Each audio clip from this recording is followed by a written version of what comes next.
Fairy Tales Can Come True is the fourth episode of the third season of Cheers, directed by the wonderful James Burrows, and by pure coincidence, I'm watching this on Halloween. This is a Halloween themed episode, and there will be spoilers from this point on as I go into a little bit of detail about this episode, but as always, I won't spoil things that happen in future episodes.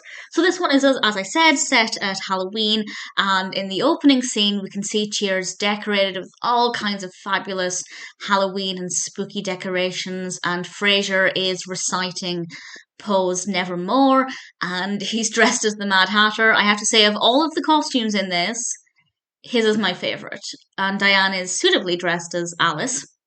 Sam looks rather great, dressed as a cowboy, and all of the extras, or a lot of the extras, are also wearing Halloween costumes, and it's so much fun to look in the background and see what they're wearing. One of my favourites, and I think just because it stands out so well, there's a guy wearing an E.T. mask, and it looks brilliant. If you watch the episode, let me know which your favourite costumes are, because I just have so much fun looking at the extras and the decorations. Everything just looks so fabulous.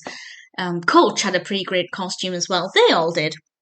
And part of the narrative focuses on Sam and Diane. Sam is invited, kind of, to go to a music performance with Diane because Frasier can't go at the last minute. And, well, at this point, can Sam and Diane spend an evening together?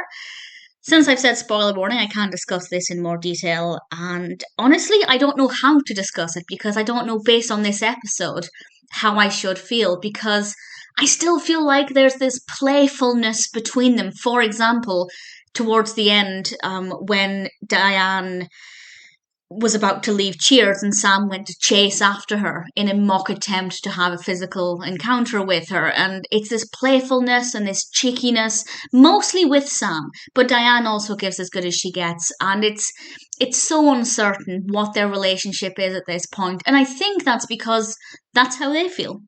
I feel like they are not fully over each other. And I think it's very obvious when they spend time together as friends, like they did this evening. There's still something there.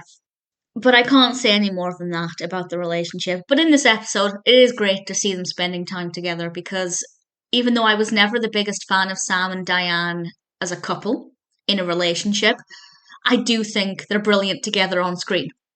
And I think Shelley Long and Ted Danson have an amazing on-screen chemistry, and it's just great to see them together in this episode.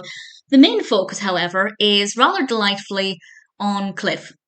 And when people are dressed up in Cheers for Halloween, Cliff ends up dancing in his rather fabulous costume with Tinkerbell.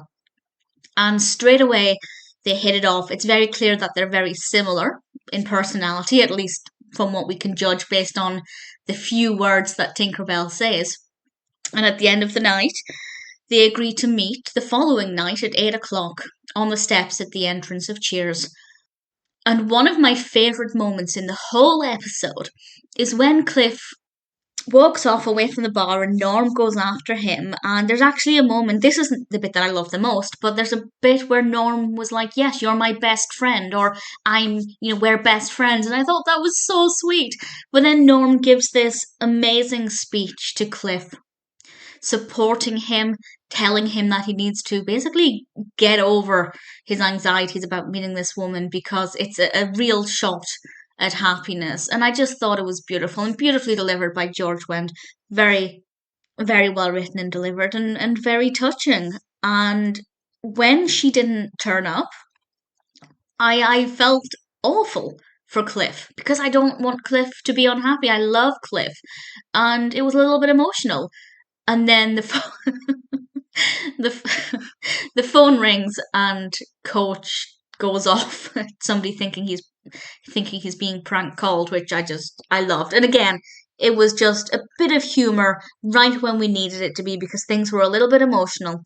And then, of course, she comes over and we learn that, yes, she is actually a lot like Cliff.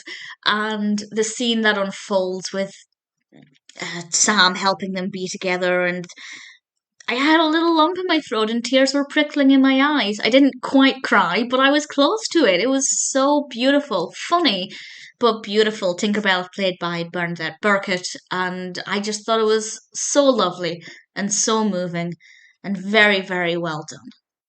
Absolutely, it's one of my favorite episodes, I think. Not just because it's very moving, but because we have these amazing costumes and decorations, and I love Halloween. And I'm so glad that I watched it randomly on Halloween. It's just the way the episode fell in my schedule. Very, very happy about that. Brilliant episode. Absolutely love it. Some great stuff with Sam and Diane, but ultimately the focus is on Cliff, and rightly so. Such a brilliant character. John Ratzenberger is amazing. Fairy Tales Can Come True is certainly a really brilliant episode.